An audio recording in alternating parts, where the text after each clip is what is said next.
तो फ्रेंड्स, अब हम करते हैं बजट 2021-22 के चौथे पार्ट में। तो छोटे करदाताओं के वाद और कम करने के लिए श्रीमती सीतारमण ने एक विवाद समाधान समिति स्थापित करने का प्रस्ताव दिया है। इसके अनुसार 50 लाख रुपए तक के कर योग्य आय और 10 लाख रुपए तक की विवादाग्रस्त आय के साथ कोई भी व्यक्ति संपत्ति समिति में पहुंचने के लिए हकदार होगा और उसे दक्षता, पारदर्शिता एवं जवाबदेही सुनिश्चित करने के लिए समिति के सामने उत्पन्न होना पड़ेगा। वित्त मंत्री ने राष्ट्रीय फैसले साइकर अपीलीट ट्रिब्यूनल केंद्र स्थापित करने की घोषणा की है। डिजिटल लेन देन करने को प्रोत्साहन देने और ज़्यादातर लेन देन को डिजिटल माध्यम से करने वाले व्यक्तियों पर अनुपालन का भार कम करने के लिए बजट में कर लेखा परीक्षा की सीमा को बढ़ाने का प्रावधान किया गया है। इससे ऐसे व्यक्ति लाभान्वित होंगे जो 5 करोड़ रुपए लेकर 10 करोड़ रुपए तक का 95% लेन देन डिजिटल माध्यम से करते हैं।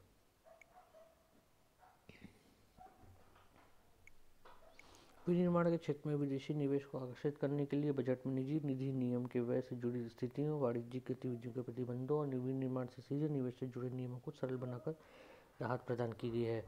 आदेश के अनुसार विनिर्माण के लिए कोष इकट्ठा करने में जीरो कूपन बॉन्ड शुरू किया जाएगा। बजट में कर के तौर पर एक सक्षम जीरो कूपन बॉन्ड जारी करके धन जुटाने के तहत अधिसूचित बुनियादी ऋण निधि के लिए पात्र बनाने का प्रस्ताव किया गया है। अंतर्राष्ट्रीय वित्त सेवा केंद्र IFSC को बढ़ावा देने के लिए बजट में कर प्रोत्साहन राशि की घोषणा की गई है। बजट में सूचीबद्ध प्रतिभूतियों में पूंजी लाभों के विवरण बैंकों और डाकघरों आदि से लाभांश आय और ब्याज प्रस्ताव दिया गया है और यह रिटर्न को आसानी से भरने के लिए पहले से भरा होगा। वेतन आय, कर भुगतान, TDS आदि के विवरण में रिटर्न पहले से ही भरे होंगे।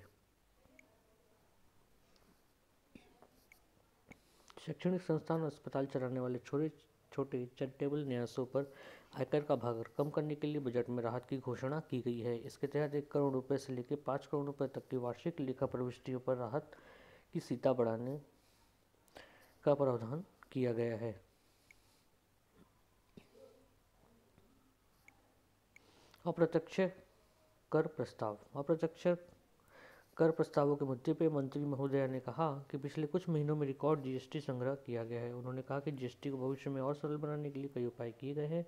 GST प्रणाली की क्षमता भी बढ़ा दी गई है। विशेष अभियान चलाकर कर वंचकों और जाली बिल निर्माताओं की पहचान करने के लिए गहन विश्लेषण और कृत्रिम आसूचना का भी उपयोग किया गया है। वित्त मंत्री ने सदन को आश्वस्त करते हुए कहा कि GST को और सुचारू बनाने तथा प्रतिलोमी शुल्क संरचना जैसी विसंगतियों को दूर करने के लिए सभी संभव उपाय किए जाएंगे।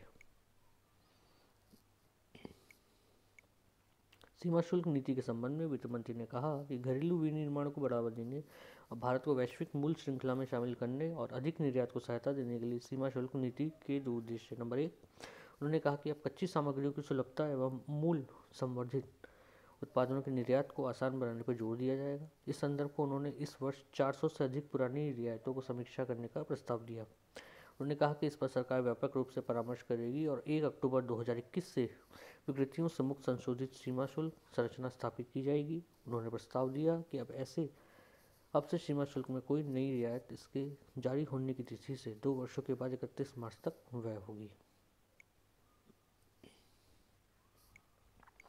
वित्त मंत्री ने बृहत्तर घरेलू मूल्यवर्धन के लिए चार्जरों के कुल पुर्जों और मोबाइल के सब पार्ट्स में कुछ रियायतों वापस लेने की घोषणा की। उन्होंने कहा कि मोबाइल से कल पुर्जे 0 दर से साधारण 2.5% की दर से परिवर्तित होंगे। उन्होंने गैर मिश्रित धातु, मिश्र धातु और स्टेनलेस स्टील के अर्ध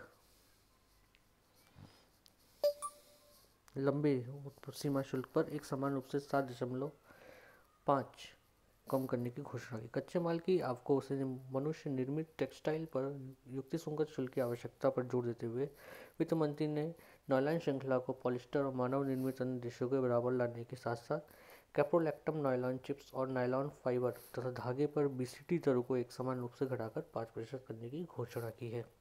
मंत्री महोदय ने कहा कि इससे टेक्सटाइल उद्योग, MSME तथा निर्यात की सहायता मिलेगी। उन्होंने रसायनों पर सीमा शुल्क दरों को असंशोधित करने की भी घोषणा की ताकि घरेलू मूल्यवर्धन को प्रोत्साहन मिले और प्रतिलोमनों को हटाया जा सके। वित्त मंत्री ने कहा कि घरेलू क्षमता को बढ़ावा के लिए सोलर सेल और सोलर पैनलों के लिए चरणबद्ध तरीके से विनिर्माण योजना को अधिसूचित किया जाएगा। उन्होंने घरेलू उत्पादनों को प्रोत्साहन देने के लिए सोलर इन्वर्टरों पर शुल्क को 5% से बढ़ाकर 20% करने और सोलर लालटेन पर 5% से बढ़ाकर 15% करने का प्रस्ताव दिया है।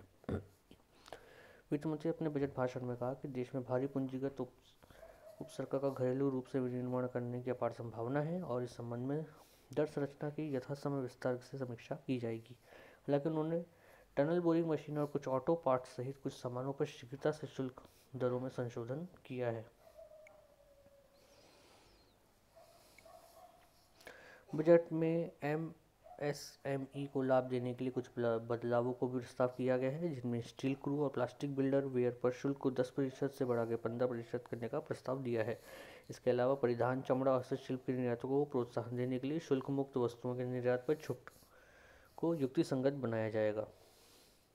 किसानों को लाभ देने के लिए वित्त मंत्री ने कपास पर सीमा शुल्क को बढ़ाने की घोषणा की। उन्होंने डीनेचर्ड इथाइल अल्कोहल पर उद्दिष्ट उपयोग आधारित छूट को वापस लेने की घोषणा की। वित्त मंत्री ने छोटे सामानों पर कृषि बुनियादी ढांचे और विकास शुल्क पर भी प्रस्ताव दिया।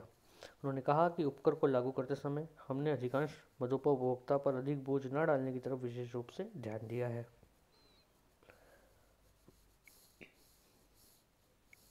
न्यायसंगत अनुप्रयोगों और जटिलताओं को कम करने के संबंध में वित्त मंत्री ने कहा कि एडीडी और सीवीडी शुल्कों से संबंधित प्रावधानों में कुछ बदलावों का प्रस्ताव दिया गया है। उन्होंने कहा कि सीमा शुल्क जांच को पूरा करने के लिए निश्चित समय सीमा निर्धारित की जा रही है। मंत्री महोदय ने कहा कि सितंबर 2020 से शीघ्र कस्टम पहल का शुभारंभ किया जाएगा और इससे एफटीए के दुरुपयोग को अंकुश लगाने में मदद मिलेगी। तो फ्रेंड्स, कैसा लगा आपको? प्लीज़ इसको देखिए, लाइक करिए, शेयर करिए, सब्सक्राइब करिए। Thank you very much.